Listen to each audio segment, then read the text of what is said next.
Hello everyone, welcome back to the UNC digital classes. I am Sumitra Swai and I am teaching you financial management. In the chapter of cost of capital, we have already discussed about the various sources of raising capital and what are the costs that occur to the company while raising those capital. In today's class, we are going to study about the weighted average cost of capital. What is a weighted average cost of capital? See, in a company's perspective, what actually happened? It is not like, for example, if we will take an example, suppose you are needing a fund of 1 lakh rupees, okay, and you will not ask only your father that give me 1 lakh rupees. Suppose your father cannot give you 1 lakh rupees, then what will you do? You will ask your friends, then you will ask your relatives, then you will go to the bank. Okay, so your father will help you with some amount, your friend will give you some amount, and bank will give you some amount. Then you must have those few amount of with yourself. Yes or no? Likewise, a company must raise its fund not from only one source. It can raise its fund from various sources. That can be from debt, that can be from preference share, that can be from equity share, and that can be the reserve, or we can say it as a retained earning. So when we will choose that we will raise our fund or capital from more than one source, means not specifically only debt, not particularly from preference share, not only by equity share, or not only to raise fund by retained earning, means we are compositing, we are adding more than one source. So this composition will be called as weighted average cost of capital. So when we are raising from various sources, then what will be the cost to the company? It is a question given in a book. So the question is saying that the company is raising it from all the sources, all the four alternatives. And how much of money it is raising? 60 lakh rupees. Among 60 lakh, 15 lakh from debt, 12 lakh from preference share, 18 lakh from equity share, and remaining 15 lakh from the retained earning. What you have to do actually, take this 60 lakh as 100%. Okay, this 60 lakh converted as 100%, and what is this 15 lakh out of 60 lakh? So how to calculate? 15 lakh divided by 60 lakh into 100, and this will give you 25%. Okay, this is the percentage. So this is the 25% of total amount, this is 20% of total amount. Likewise, it is written. Okay, when you will add, you will find this is the 100%. 100% means 60 lakh. Now, what is the cost to the company? If it is raised by debt, the cost is 5%. If it is by preference share, the cost is 10%. If it is by equity share, it is 12%, and by retained earning, the cost will be 11%. I have told you to mark that the cost of equity is always higher. You can see this from this question.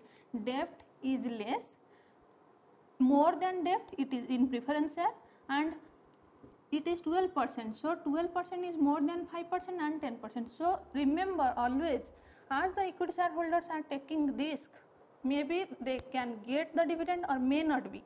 So whenever they will get the dividend, that dividend is always higher. Okay, so always remember that. And in this question, what we are to calculate? The cost of weighted average cost of capital. So what we will do? This is the question, and you will write these things. Okay, so this is our debt, preference share,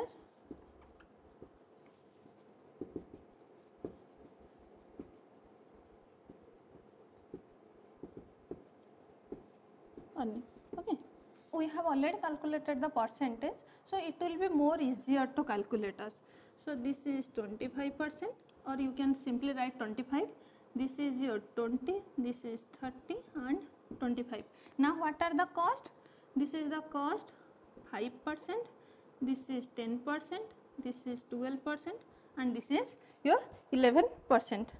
Now you have to calculate. So you can calculate like this is 25% and this is 5%. So 0.25 into 0.05 you can calculate like this.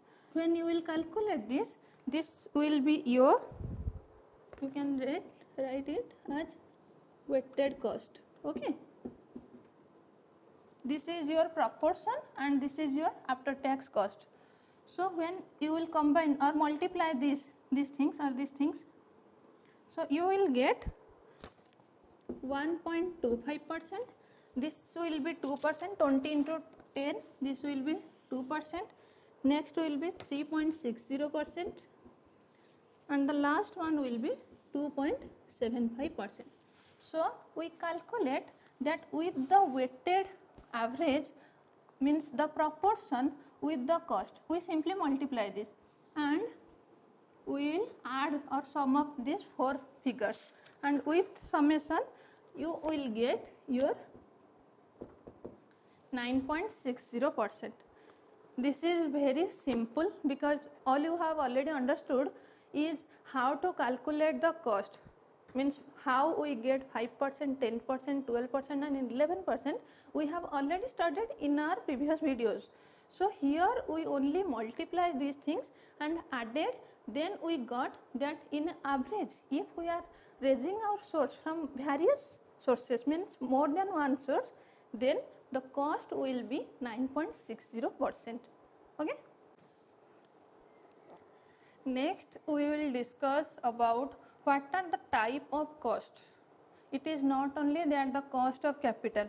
Okay, in an organization we have to first analyze that what are the cost when we are raising our capital, but apart from that cost can be determined as various classification base. Okay, so from that base one can be historic cost and future cost. In historic, one word you can easily understand that it comes from the word history, and history is past. So whenever we will look at the trend or the past expenses, what cost will arise, that will be the historic cost.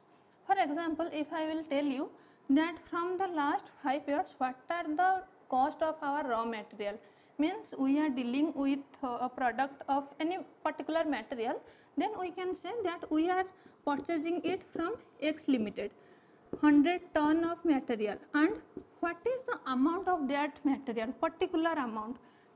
This amount from past 5 years, this amount if we will see or if we will find our record or check the record, what cost will arise, that is our historic cost, means this is already happened in the past.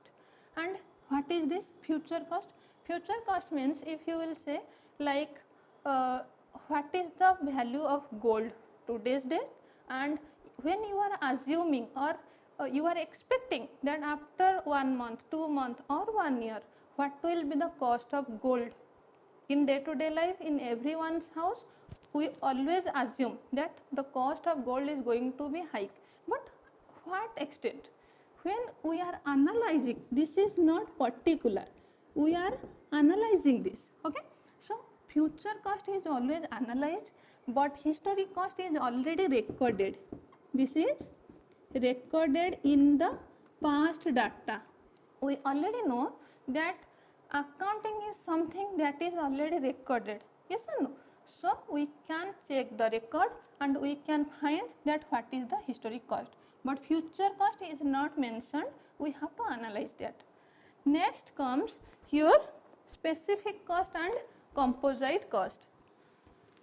Specific cost and composite cost means what we have already studied throughout the chapter of cost of capital. Okay, first is your specific cost and second can be your composite cost. Specific cost means you are raising your fund or your capital from only one source.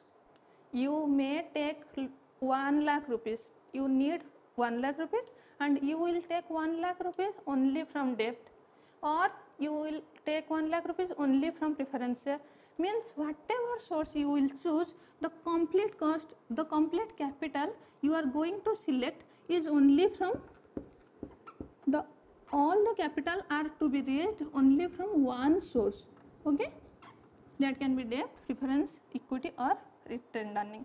But composite means from more than one source. Okay, and when the cost is calculated, it is known as your weighted average cost of capital, what we are just studying. This is specific cost and composite cost. I think it is clear now to you. And now the third one is your explicit cost and implicit cost. This is something interesting. See, what is explicit? Explicit means what you are paying to outside. Like you can think or you can assume that you are living in a rented house. Okay, so in every month you are giving a rent, you are paying something. So when you are paying for the rent, or you can say you are, for the purpose of continuing your business, you have to buy materials, yes or no, or the machines, anything. So when you are purchasing your materials,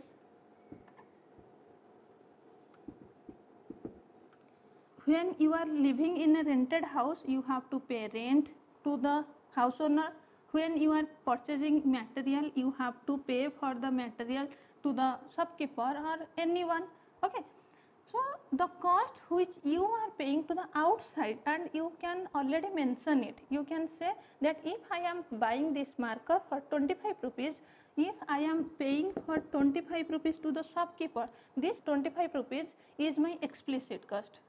But what is implicit cost? Implicit cost cannot be determined easily. Likewise, if the house is not rented, you are in your own home, you are starting your business. Okay, you have 4 to 5 rooms, and in this particular room you are starting your business. So this room is not using for your personal use, you are using this for your business. But if this space will be outside of your home, then you must have to pay for rent, yes or no. But you are not staying outside, you are using your home space, personal space. So this cost is included within you, but you, for the purpose of your actual profit in a business, you have to include this cost also. So you have to assume that if I will let this room to rent to someone else, this is not for my personal use. If I will let the room to rent someone else, what will be the cost of this room for rent? For example, this may be 5,000 rupees. Then this 5,000 rupees will be my implicit cost. Means it is to be calculated by thinking. This is not paying to outside. This is my own cost, but I have to calculate this. You can say something or you can take some other example, like you are planning for a picnic, okay, and you have something in your own hand. So your father is dealing with the dishes or any decoration item, so you don't have to pay for that individually. You can ask your father, and that can be taken with a discounted price. So that thing will be your implicit cost. Means this is to paying oneself for using for the business or proprietor purpose. Okay, and the last is average cost and marginal cost.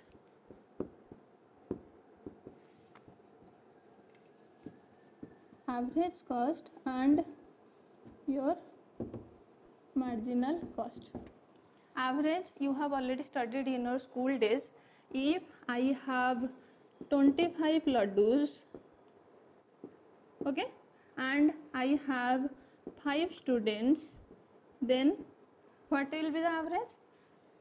Each student will be provided with 5 laddus, yes or no? This is the average. Likewise, in an organization, I am producing 1000 soap. I am a soap manufacturing company, and I am producing in one day 1000 soap, and in one day I am occurring the cost of suppose 10,000 rupees.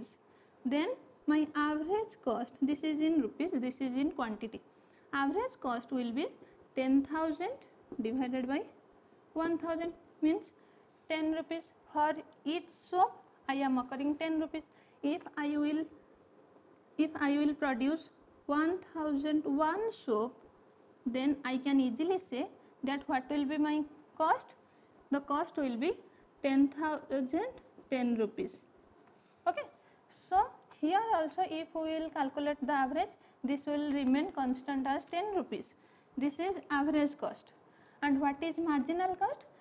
Marginal cost, you can say that this is the additional cost. What is this? This is additional cost of producing one more single unit of output. Okay. If you are producing only one single more unit of output, what is the extra cost? So here when you will produce one more soap, this is 1000, this is 1001, what will be the extra cost? From 10,000 to 10,010, the 10 rupees is your marginal cost. Actually what happened, average cost remains sometime vary. Okay.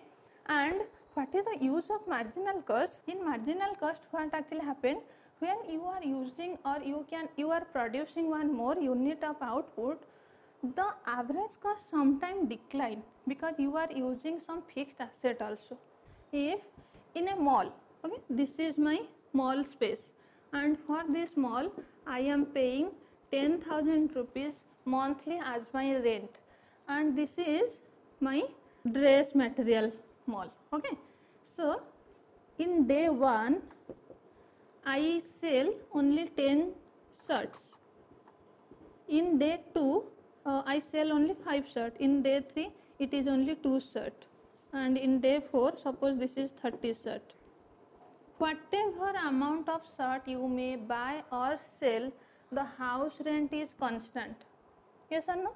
So if this is constant but this vary, then when you will calculate the average cost, you will find that as this is fixed and this is variable, so average cost will vary to some extent, and for that one extra unit of output, the marginal cost also vary. Okay. So this can be calculated as the total cost divided by the number of unit output produced, but marginal cost can be calculated like total cost Tn, okay, number of unit if n, then Tn minus Tn minus 1. Total cost minus if one less amount of or one more unit of output produced, then what will be the cost? The difference will be the marginal cost. Okay. This is for today's class. With this we have completed the chapter of cost of capital. We will study about the capital structure in our next class. If you have any doubt, you can write it in the comment box. Till then, thank you.